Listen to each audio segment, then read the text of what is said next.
അപ്പോൾ ഇന്നലെ എറണാകുളം എടക്കൊച്ചിയിൽ ഉത്സവത്തിൽ ആനയിടഞ്ഞ സംഭവത്തിൽ വനംവകുപ്പ് അന്വേഷണം ആരംഭിച്ചിട്ടുണ്ട്.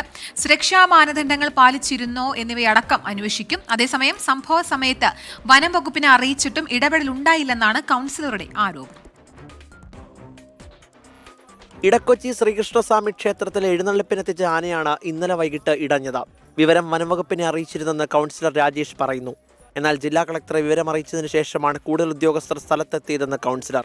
ശരിക്കും പറഞ്ഞാൽ ഇന്നലെ ഇങ്ങനത്തെ ഒരു വിഷയം ഉണ്ടാകുമ്പോൾ കൃത്യമായി ഇടപെടേണ്ടതാണ് വനം വകുപ്പ്. ഞാനിപ്പോൾ കുറ്റം അടിച്ചേൽപ്പിക്കുകയല്ല, എന്നാലും ഈ 3.25 മണിക്കൂറോളം ഇടക്കൊച്ചിയിലെ ജനങ്ങളെ പരിഭ്രാന്തരാക്കുവാനായിട്ട് ഇന്നലെ അവർക്ക് ഒരു ആനേനൊന്ന് തടയിടുവാനായിട്ട് അവർക്ക് സാധിച്ചില്ല എന്നുള്ള എന്താണ് ചെയ്യേണ്ടതെന്നുള്ള അവരാണല്ലോ ചെയ്യേണ്ടത്. പക്ഷെ അവർ ഇന്നലെ ഇവിടെ വന്നില്ല എന്നുള്ള യാഥാർത്ഥ്യം. ഏറെ ശ്രമത്തിന് ശേഷം തളച്ച ആനയെ പിന്നീട് തൃശ്ശൂരിലേക്ക് കൊണ്ടുപോയി.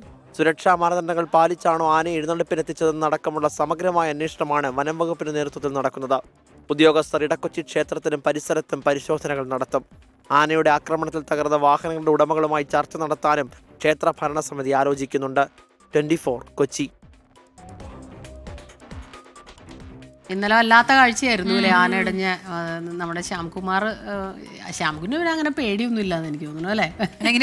അബി അബി എന്ന് വിളിക്കുന്നുണ്ടായിരുന്നു ഓടടാന്ന് പറയുന്ന പോലെ. അപ്പോൾ എന്തായാലും അതിൽ അന്വേഷണം നടത്താൻ തീരുമാനിച്ചിട്ടുണ്ട്. കൃത്യമായിട്ട് അന്വേഷണം നടക്കട്ടെ. കാരണം ഇതുപോലെ ഇനിയും ഒരുപാട് നിയമങ്ങളും നിയന്ത്രണങ്ങളും ഒക്കെ ഉണ്ടെങ്കിലും വീണ്ടും വീണ്ടും ഈ ആനയിടുന്ന വാർത്തകൾ അതുപോലെ തന്നെയാണ്, ഒരേപോലെ തന്നെയാണ് വന്യജീവികൾ പുറത്തേക്ക് ഇറങ്ങി വരുന്നു, പ്രശ്നങ്ങൾ ഉണ്ടാക്കുന്നു. അപ്പോൾ എല്ലാം ഒന്ന് ബാലൻസ് ചെയ്ത് കൊണ്ടുപോകേണ്ടതുണ്ട്. അന്വേഷണം കൃത്യമായി നടക്കട്ടെ.